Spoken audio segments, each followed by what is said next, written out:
غلام روحیں پارٹ 6۔ تھوڑی دیر میں پہاڑی کا سارا علاقہ انسانوں سے خالی ہو گیا۔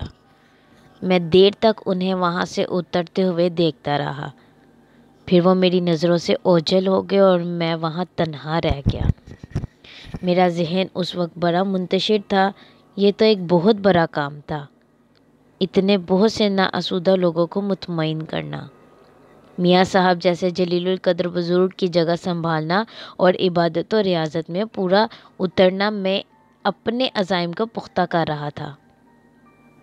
تھوڑی دیر پہلے شہر میں بیرسٹر راشد حسین کی لڑکی ثمینہ کو دیکھ کر جن احساسات نے مجھے مشتعل کیا تھا، میں ان پر قابو پانا چاہتا تھا۔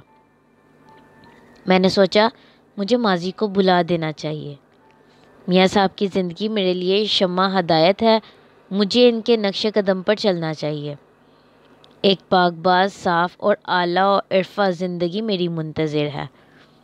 مجھے آخرت میں اپنے لیے ایک پرسکون جگہ بنانی ہے، تو اس دنیا میں نفس کو علائش سے پاک رکھنا ہوگا۔ میں ایک عزم لے کر اٹھا، نیکیوں اور صداقتوں کا عزم، اور میں نے دیکھا جنوں کا ایک پورا پرا موجود ہے۔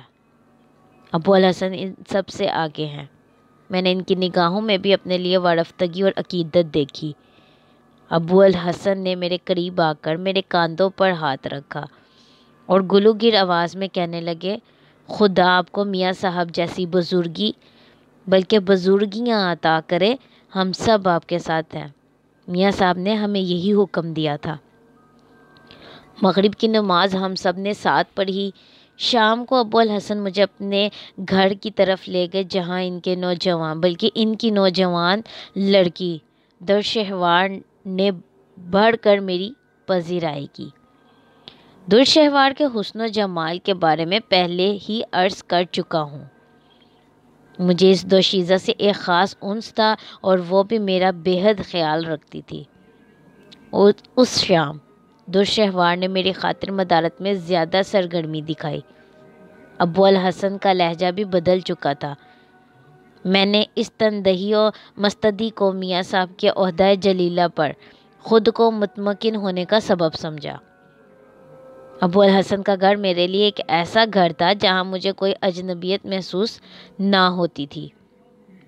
یہاں آ کر اور درشہوار کی توجہ پا کر میاں صاحب کی عدم موجودگی کا غم مجھے کچھ کم ہوتا نظر آیا۔ میاں صاحب کے وصال کے بعد میں نے ان کی جگہ سنبھالی اور پوری توجہ اور انہماک سے میاں صاحب کے اس مشن کو جاری رکھا جو انہوں نے مجھے سونپا تھا۔ میرے شب و روز عبادت اور ریاضت میں گزرنے لگے۔ اب عبادت میں مجھے لطف آنے لگا تھا۔ کوئی تمام دل جمی اور استغراق کامل سے عبادت کرے تو اسے اپنا جسم اور اس کی گردانی محسوس نہیں ہوتی۔ جسم بے وزن ہو جاتا ہے اور لطافتیں فرد کا احاطہ کر لیتی ہیں۔ میں نے عبادت کے نئے نئے تجربے کیے۔ میں نے اپنے نفس کو مارنے کے لیے غذا کی مقدار کم سے کم کر دی اور روزے رکھنے لگا۔ صبح سے شام تک میرے حجرے کے سامنے عقیدت مندوں کا ایک ہجوم جمع رہتا۔ میں ہر شخص کی بات توجہ سے سنتا اور اس کے دکھ درد کو دور کرنے کے لیے دعا کرتا۔ شام ہوتے ہی میں ابو الحسن کی طرف چلا جاتا، جہاں درشہوار میرے سامنے ہلکی غذا رکھ دیتی۔ عشاء کے وقت میں حجرے میں آ جاتا اور عبادت میں مصروف ہو جاتا۔ میں بعض اوقات رات بھر عبادت کرتا رہتا۔ اگر سو جاتا تو طوطے علل صبح مجھے بیدار کر دیتے۔ اپنی اس عبادت سے مجھ پر عرفان و ادراک کے دروازے واہ ہوئے، میری بساط اور وسیع ہو گئی اور میرا ذہن غیر معمولی باتوں کا ادراک کرنے لگا۔ میں لمحوں میں فرد کے باطن میں پہنچ سکتا تھا، بشرطیکہ میں ایسا چاہوں۔ جیسے جیسے مجھے روحانی طاقتیں اور بصیرتیں ملتی گئیں، میرے اندر انہیں اور حاصل کرنے کی خود غرضی بھی بڑھتی چلی گئی۔ میں نے عبادت میں خود کو اور وقف کیا اور روحانی علوم کا مطالعہ شروع کر دیا۔ وظائف اور بطور خاص اسم العظم میں خود کو بہت مصروف کیا، لیکن میں نے اب تک روحوں کو طلب نہیں کیا تھا۔ میاں صاحب نے مجھے ہدایت کی تھی کہ بلا ضرورت روحوں کو زحمت دینا مناسب نہیں۔ عجیب بات تھی کہ مجھے میاں صاحب سے سب سے زیادہ روحوں کو طلب اور انہیں قبضے میں کرنے کا علم سیکھنے کا اشتیاق تھا۔ جب میں نے اسے سیکھ لیا تو کبھی اس بات کی کوشش نہیں کی کہ میں بھی روحوں کا اجلاس طلب کروں۔ مجھے معلوم تھا کہ ایک نووارد کو روحوں کی طلبی میں بڑی دقت پیش آتی ہے۔ میں اس وقت سے بھی گزر سکتا تھا مگر مجھے روحوں کی طلبی کی ضرورت ہی نہیں پڑی۔ میں خود سے بے نیاز ہو گیا تھا۔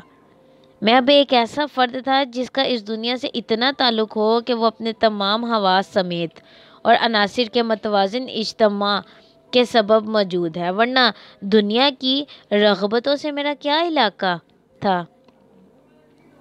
میرے رفیق جن تھے، میرے رہبر میاں صاحب تھے، اور میرے اندر خدا سے رابطہ خاص پیدا کرنے کی تحریک کا سبب وہ مصیبت زدہ لوگ تھے جو صبح سے شام تک میرے پاس اپنے غموں کو دور کرانے آتے تھے۔ ان کی توقعات پوری کرنے کے لیے ضروری تھا کہ میں اپنے خدا سے رابطہ قائم رکھوں۔ میاں صاحب کی دعاؤں کے ساتھ ساتھ قدرت کو بھی میری سرخ روئی منظور تھی۔ جلد ہی پورا شہر اور اطراف میں میرا طوطی بولنے لگا۔ دور دراز سے لوگ مجھ سے ملنے آتے اور بامراد ہو کر واپس جاتے۔ اس عرصے میں میرا رفیق اکبر بھی متعدد بار آ چکا تھا۔ اکبر اپنے دوست کی اس سرفرازی کو دیکھ کر بہت مسرور تھا۔ صرف وہی ایک شخص تھا جس کو میں اپنی روحانی ترقیوں اور تجربوں کے بارے میں بتاتا رہتا۔ وہ جب بھی آتا میں اس سے بے تکلفی کے ساتھ پیش آتا۔ ہم گھنٹوں بیٹھے ایک دوسرے سے مذاکرہ مباحثہ کرتے رہتے۔ ایک دن اکبر بہت اداس دل گر میرے پاس آیا۔ میں نے اس سے اداسی کا سبب پوچھا تو وہ ٹالنے لگا۔ میں جان گیا کہ اس کے ساتھ کاروباری میں کسی نے دھوکہ کیا ہے، اور اکبر کو غیر معمولی خسارہ اٹھانا پڑا ہے۔ میں نے اس سے کہا، تم اتنی چھوٹی سی بات سے اداس ہو؟ جس نے تمہارے سامنے دھوکہ کیا ہے اسے درگزر کرو، اسی میں تمہاری عظمت ہے، اور جا کر نئے سرے سے نئی امنگ سے کام کرو۔ اکبر میری باتیں سن کر بہت حیران ہوا۔ اس نے کہا، شاہد، ایک شخص نے میرے ساتھ بڑا دھوکہ کیا ہے، تم کہتے ہو تو میں بھول جاتا ہوں، لیکن میں ان دنوں بہت نقصان میں آ گیا ہوں، تم میرے لیے دعا کرو۔ ہاں تم جاؤ، میں نے مسکرا کر کہا، اور محنت سے کام کرو، مجھے یقین ہے تم بہت سرخرو ہوگے۔ اکبر چلا گیا تو مجھے خیال آیا کہ میں نے اپنے اس عزیز دوست اور محسن کے لیے کچھ کیا ہی نہیں، جبکہ میں بہت کچھ کر سکتا تھا۔ میں نے اسی وقت ابو الحسن کو طلب کیا اور انہیں اکبر کے بارے میں بتایا۔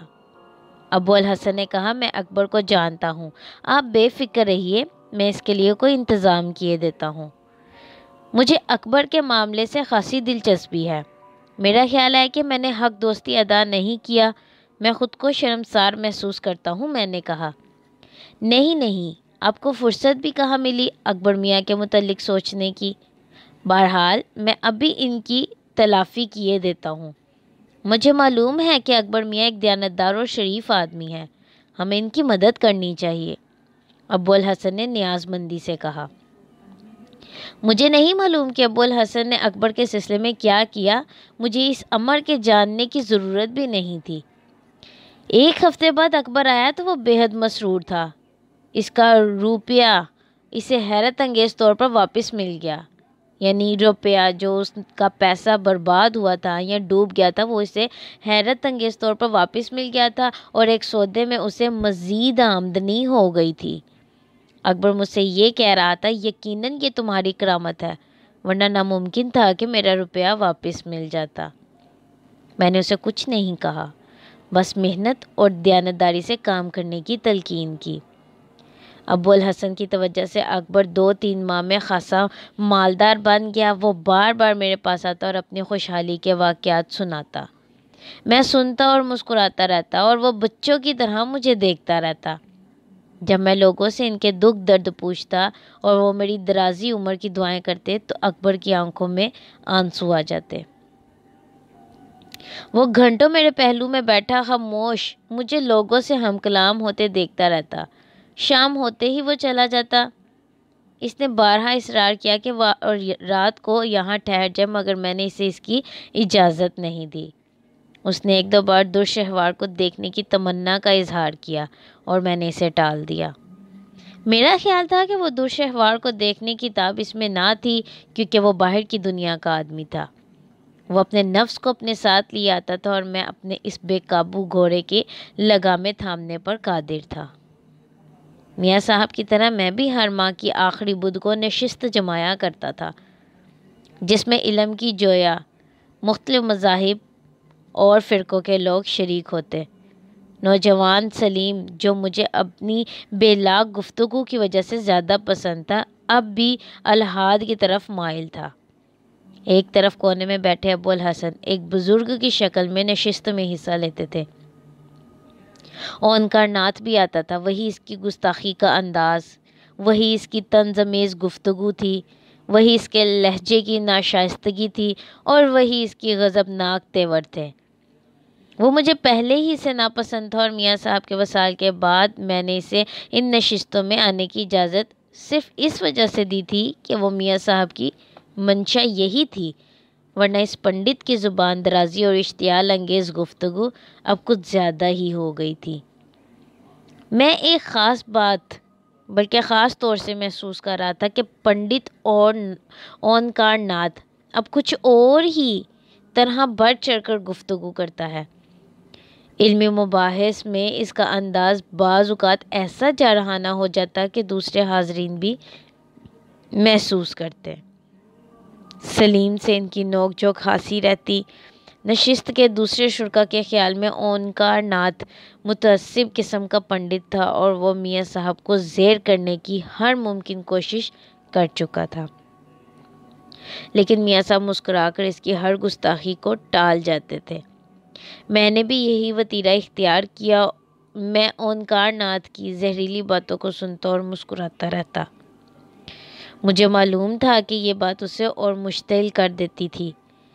وہ کچھ بدحواس سا ہو جاتا تھا، مگر وہ اتنا بے ادب اور بے قابو نہیں تھا کہ زبان اور لہجے کے زہر کے سوا اپنے کسی اور شدید تاثر کا بھی اظہار کر دیتا۔ وہ اپنی تمام بدحواسیوں کے باوجود خود کو قابو میں رکھنا جانتا تھا اور اپنی گزشتہ بد کلامیوں پر معذرت خواہ بھی ہو جاتا تھا۔ غالباً یہی وجہ تھی کہ ہم سب نشست میں اس کی گستاخیوں کو برداشت کر لیتے تھے، مگر مجھے ایسا معلوم ہوتا تھا کہ جلد ہی اونکار ناتھ سے کوئی بڑی تلخی ہونے والی ہے۔ میں اس سے بچنا چاہتا تھا۔ برداشت میں عظمت ہے۔ مجھے یہ قول بھی یاد تھا کہ میں نے غصے کو روکا، قیامت میں خدا اس کے عذاب کو روکے گا، اور میں یہ بھی سنا تھا کہ پہلوان وہ ہے جو اپنے نفس کو قابو میں رکھے، اور مجھے یہ تربیت دی گئی تھی کہ سب سے بھرا گھونٹ جو مسلمان پیتا ہے وہ غصے کا گھونٹ ہے۔ چنانچہ میں اونکار ناتھ کو معاف کر دیتا تھا، لیکن ایک دن حد ہو گئی۔ گزشتہ نشست کے کوئی 5 روز بعد پنڈت اور ناتھ نے میرے علم و فضل اور روحانی طاقت کی آزمائش کے لیے ایک آدمی بھیجا۔ وہ شخص شکل و صورت سے بہت پریشان نظر آ رہا تھا۔ وہ تیزی سے حجرے میں داخل ہوا اور میرے قریب آ کر میرے پیر پکڑ لیے اور دھارے مار مار کر رونے لگا۔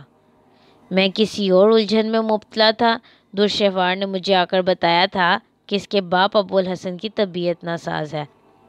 بہرحال میں نے اس کے سر پر شفقت سے ہاتھ پھیرتے ہوئے کہا، روتے کیوں ہو بھائی؟ مایوسی کفر ہے۔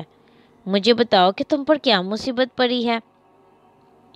میاں صاحب، میں لٹ گیا ہوں، برباد ہو گیا ہوں، نوارد نے رقت انگیز آواز میں کہا۔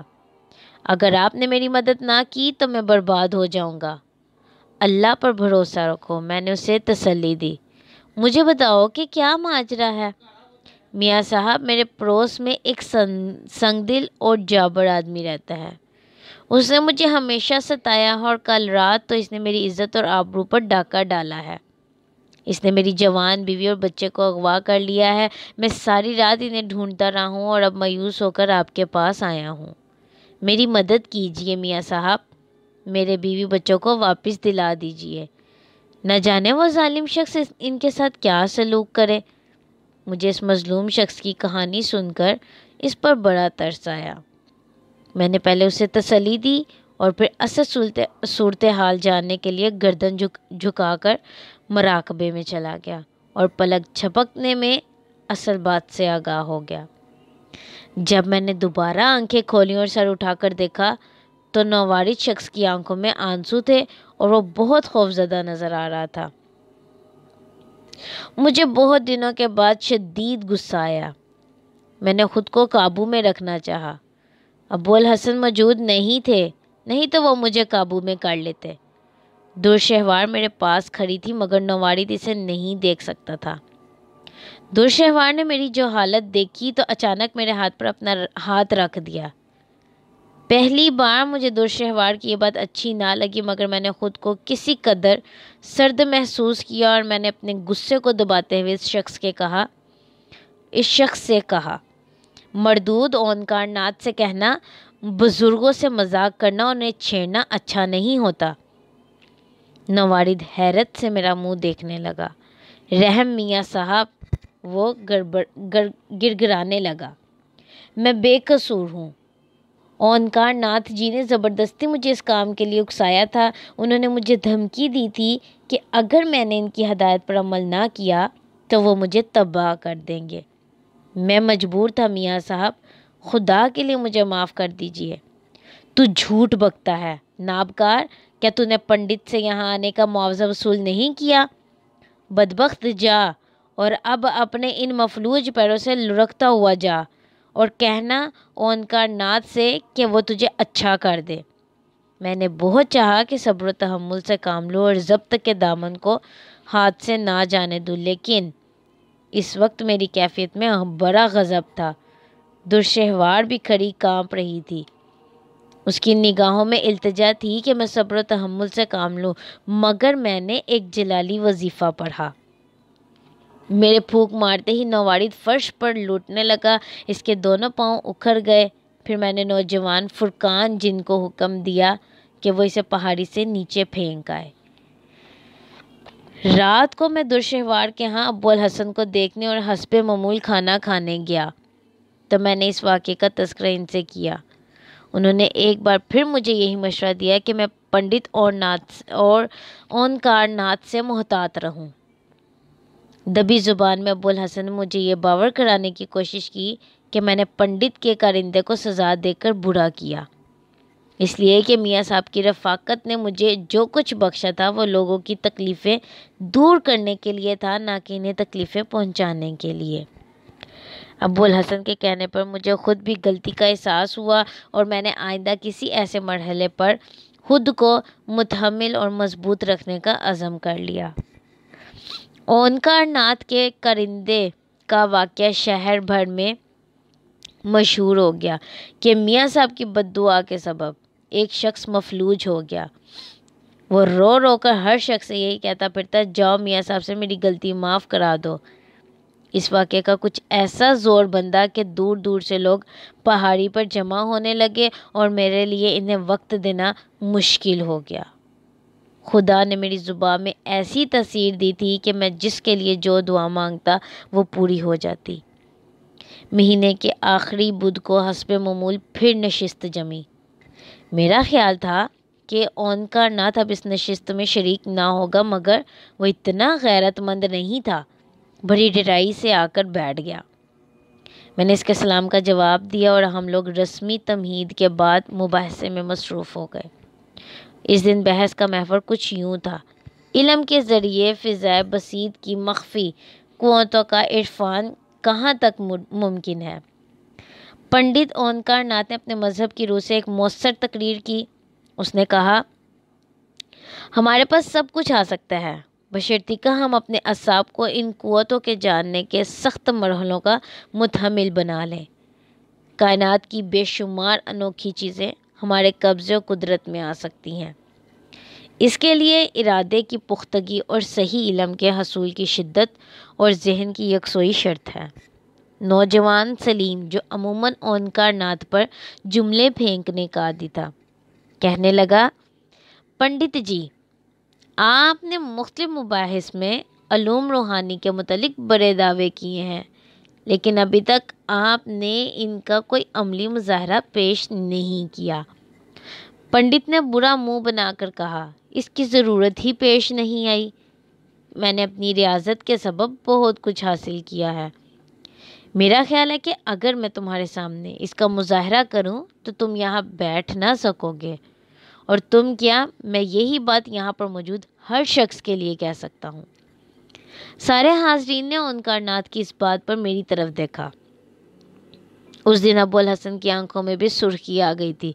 میں نے باضابطہ کا رویہ اختیار کیا اور مسکراتے ہوئے جواب دیا، اور اس سے پہلے پنڈت جی اس پہاڑی پر ہونے والے غیر معمولی مظاہرے سے خود بھی خاصے لطف اندوز ہو چکے ہیں۔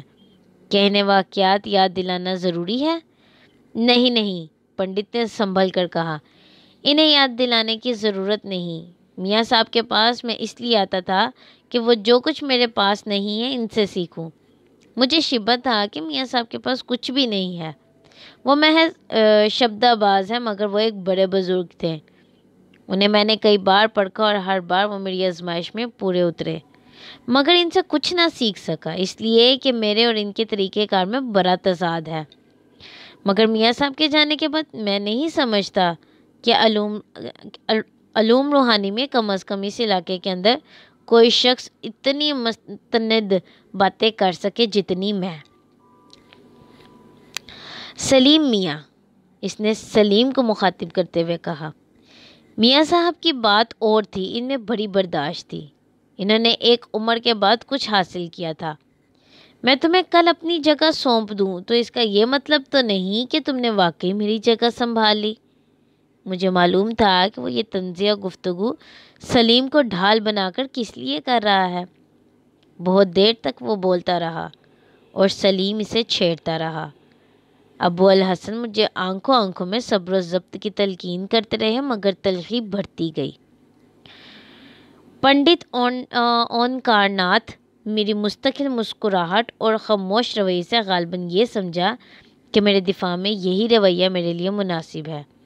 چنانچہ وہ اور تیز ہو گیا اور اس نے میری ذات پر براہ راست حملے شروع کر دیے، یہاں تک کہ ابو الحسن میں تاب ضبط نہ رہی اور انہوں نے اون کارناتھ کو مخاطب کر کے کہا، پنڈت جی بہت ہو چکا، آپ کو مہذب لوگوں میں بیٹھنا نہیں آتا، آپ یہاں میاں صاحب کو مستقل ہدف بنا رہے ہیں۔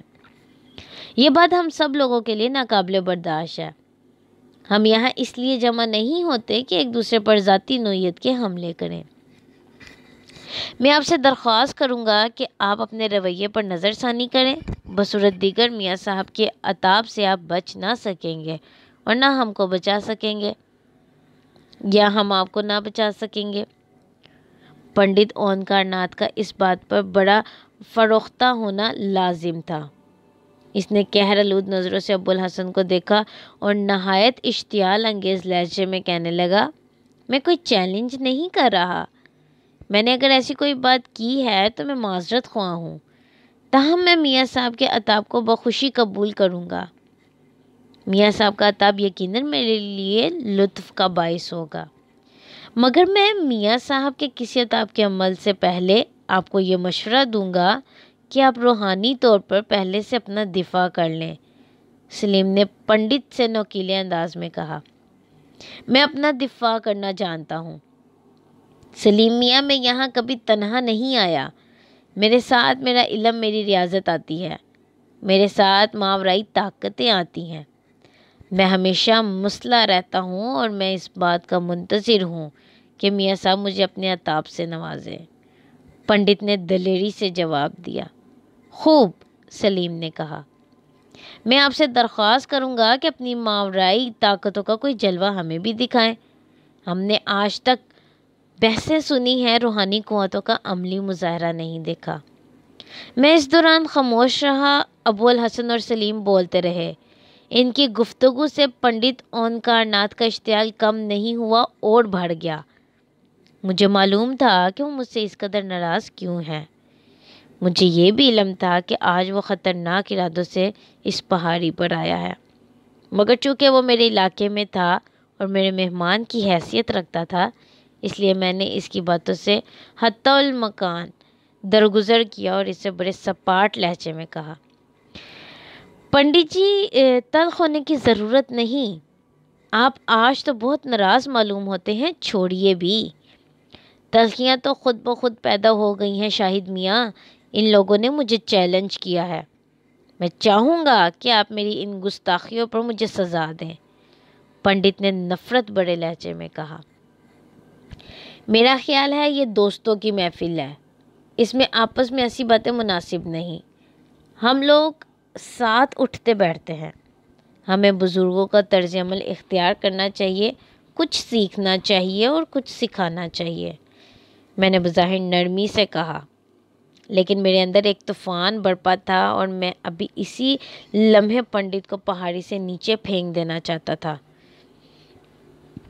سلیم میاں، پنڈت نے تنتنے سے کہا، میاں صاحب نے مجھے معاف کر دیا، مگر میں تمہیں اپنی روحانی طاقتوں کا مظاہرہ ضرور دکھاؤں گا، ادھر دیکھو۔ اس نے مشرقی جانب حاضرین کی توجہ مبذول کرائی اور اپنے دونوں ہاتھوں کو کچھ پڑھ کر زور سے جھٹکا، سامنے کی طرف دیکھتے ہی دیکھتے دھواں پھیل گیا، پنڈت کی نظروں میں خون ہی خون تھا اور وہ کچھ پڑھتا جاتا تھا اور زور زور سے ہاتھ چھٹک رہا تھا۔ ہم سب اس کے پراسرار عمل کو حیرت سے دیکھ رہے تھے، یہاں تک کہ وہ دھواں سمٹنے لگا اور پوری پہاڑی کرپناک چیخوں سے گونجنے لگی اور دھوئے نے مختلف قسم کی عجیب و غریب شکلیں اختیار کر لیں۔ اپنے اپنے سامنے ان گنت چھوٹے چھوٹے قد کے انسان نما جانور یا جانور نما انسان دیکھے جو پنڈت کے اشاروں پر ناچتے، چیخنے چلانے لگتے۔ ان کے دانت بڑے بڑے تھے اور شکلیں ایک دوسرے سے مختلف لیکن بہت مذائقہ خیز تھیں۔ جب اس مخلوق کا رقص شروع ہو گیا تو پنڈت نے میری طرف افتخار کی نظروں سے دیکھا، میرے چہرے پر اعتماد اور لبوں پر مسکراہٹ دیکھ کر یقیناً اسے اچنبھا ہوا ہوگا۔ تمام حاضرین نے میری طرف دیکھا اور مجھے مسکراتا دیکھ کر بہت مطمئن ہوئے۔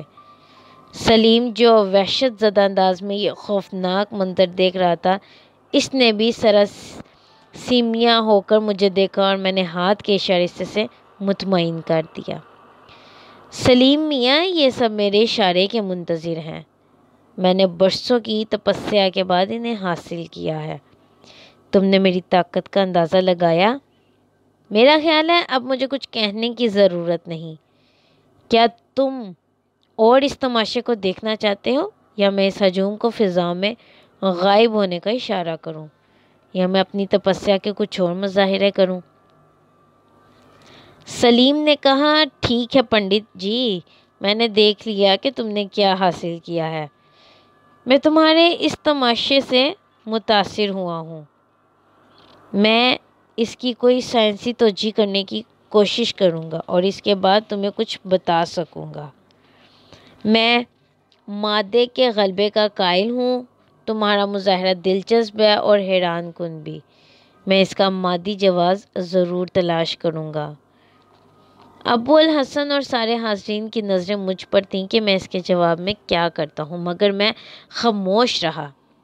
میں چاہتا تو پنڈت اونکار ناتھ کو اپنے جلالی وظیفوں کا مظاہرہ کر کے حیرت زدہ کر دیتا، یا میں پہاڑی پر بسنے والے جنوں کو حکم دیتا کہ وہ میرے سامنے صف بستہ کھڑے ہو جائیں اور اپنا اظہار اونکار ناتھ پر کر دیں، مگر میں نے اس مرحلے پر یہ مناسب خیال نہیں کیا، میں نے غیر معمولی برداشت کا ثبوت دیا، پنڈت کے اشارے پر وہ مخلوق غائب ہو گئی، پنڈت سر بلند و سرشار نظر آتا تھا، شام کے قریب یہ نشست برخاست ہو گئی اور میں نے عصر کے بعد خود کو عبادت میں غرق کر دیا۔ شام تک میں سجدے میں پڑا رہا، مغرب کی نماز میں نے اپنے ساتھی اجنا کے ساتھ پڑھی اور ابو الحسن کے گھر پہنچ گیا۔ دورشہوار مجھ سے بہت بے جھجک ہوتی جا رہی تھی، ابو الحسن بعض اوقات اسے تنبیہ کرتے کہ وہ میرا ادب کرنے میں مسلسل کوتاہیاں کر رہی ہے۔ بہت دیر تک ہم تینوں پنڈت اونکار ناتھ کے مظاہرے پر گفتگو کرتے رہے۔ ابو الحسن میری قوت برداشت پر بہت خوش نظر آتے تھے، لیکن نہ جانے کیوں میں شام ہی سے مضطرب اور بے اطمینان سا تھا۔ میں نے عبادت میں پناہ چاہی، میں نے مراقبے میں اپنے آپ کو مصروف کیا۔ میں رات کو عشاء کے بعد دیر تک درشہوار کے ساتھ خلاف معمول چہل قدمی کرتا رہا۔ وہ میری ہر طرح سے دلجوئی کرتی رہی، ہم دونوں غیر متعلق گفتگو کرتے رہے ادھر ادھر کی۔ آخر میں نے اسے چھوڑا اور میں اپنے حجرے میں واپس آ گیا۔ طوطوں نے شور مچانا شروع کر دیا تھا۔ میں نے ان کے پنجروں میں پانی ڈالا اور پنجرے تھپکاتا ہوا چارپائی پر دراز ہو گیا۔ میں سوچ رہا تھا اپنے متعلق، اپنی زندگی کے متعلق، میاں صاحب کے بارے میں اور اونکار ناتھ کے سلسلے میں۔ اچانک مجھے خیال آیا کہ میں نے اب تک روحوں کی طلبی کا وظیفہ نہیں آزمایا ہے۔ مجھے روحوں کو طلب کرنا چاہیے، لیکن میاں صاحب کے ارشاد کے مطابق روحوں کی طلبی کوئی آسان کام نہ تھا۔ ایک نوارد کو شروع میں بہت سے مراحل سے گزرنا پڑتا ہے۔ میاں صاحب نے مجھ سے کہا تھا کہ ابتدا میں مجھے اس کام میں بڑی تکلیف ہوگی۔ روحیں آسانی سے قابو نہیں آتی۔ وہ اپنے قدیم جسموں میں آنے سے گھبراتی ہیں اور عالم بالا میں رہنا پسند کرتی ہیں۔ ہاں، چند بے قرار اور بے چین روحیں اس دنیا فانی کے گرد چکر لگاتی رہتی ہیں، جن کا تعلق اس دنیا سے کسی جذباتی اور روحانی سبب سے ہوتا ہے۔ روحوں کو بلانے کے عمل میں پورا انہماک درکار ہوتا ہے، اس لیے بلکہ اس کے لیے خوشبو اور خاص قسم کے وظائف کی ضرورت پڑتی ہے۔ تخلیے میں یہ کام مکمل سکون اور کامل توجہ سے انجام دیا جا سکتا ہے۔ شروع میں روحیں موہب شکلوں میں آ کر عامل کو خوفزدہ کرتی ہیں اور عامل کو اس کے ارادے سے باز رکھنے کی کوشش کرتی ہیں۔ خوف کا غلبہ عامل میں ناکامی کا سبب بن جاتا ہے۔ شکریہ کر کے اس سے معذرت نہیں کی جا سکتی، یعنی روحوں کو طلب کرنے کا کام اتنی آسانی سے بند نہیں کیا جا سکتا۔ میں نے بڑی کوشش کی کہ میں اس کام میں خود کو مگن کروں، لیکن پھر میں نے اس رات روحوں کی طلبی کا عمل کرنے کا پکا ارادہ کر لیا۔ جو وظیفہ مجھے میاں صاحب نے بتایا تھا مجھے یاد تھا۔ میں نے میاں صاحب کی خوشبوؤں کو تلاش کیا، ایک تھالی میں کوئلے دھکائے اور خوشبوؤں کو ان پر چھڑکنا شروع کر دیا۔ میں نے طوطوں کو ہاتھ کے اشارے سے مکمل خاموش رہنے کی ہدایت کی اور خوش و خضوع میں اپنے وظیفے کا ورد شروع کر دیا۔ مجھے یاد ہے کہ وہ ایک پرسکون رات تھی، چاند تمام تر تابانی سے چمک رہا تھا، پرندے اپنے پنجروں میں خاموش تھے، میں خوشبوؤں کے دھوئیں کے درمیان ایک جلالی وظیفہ پڑھ رہا تھا۔ جیسے جیسے وقت گزرتا گیا مجھے احساس ہوا جیسے کمرے میں اندھیرا چھانے لگا ہے، جیسے باہر ایک زبردست طوفان ساری پہاڑی کو تہوبالا کر رہا ہو۔ حجرے کی بند کھڑکیوں کے پٹ اچانک کھل گئے اور روشنی کا وہ واحد چراغ تیز طوفانی ہوا سے بجھ گیا۔ میں نے دوبارہ چراغ جلانے کی کوشش نہیں کی۔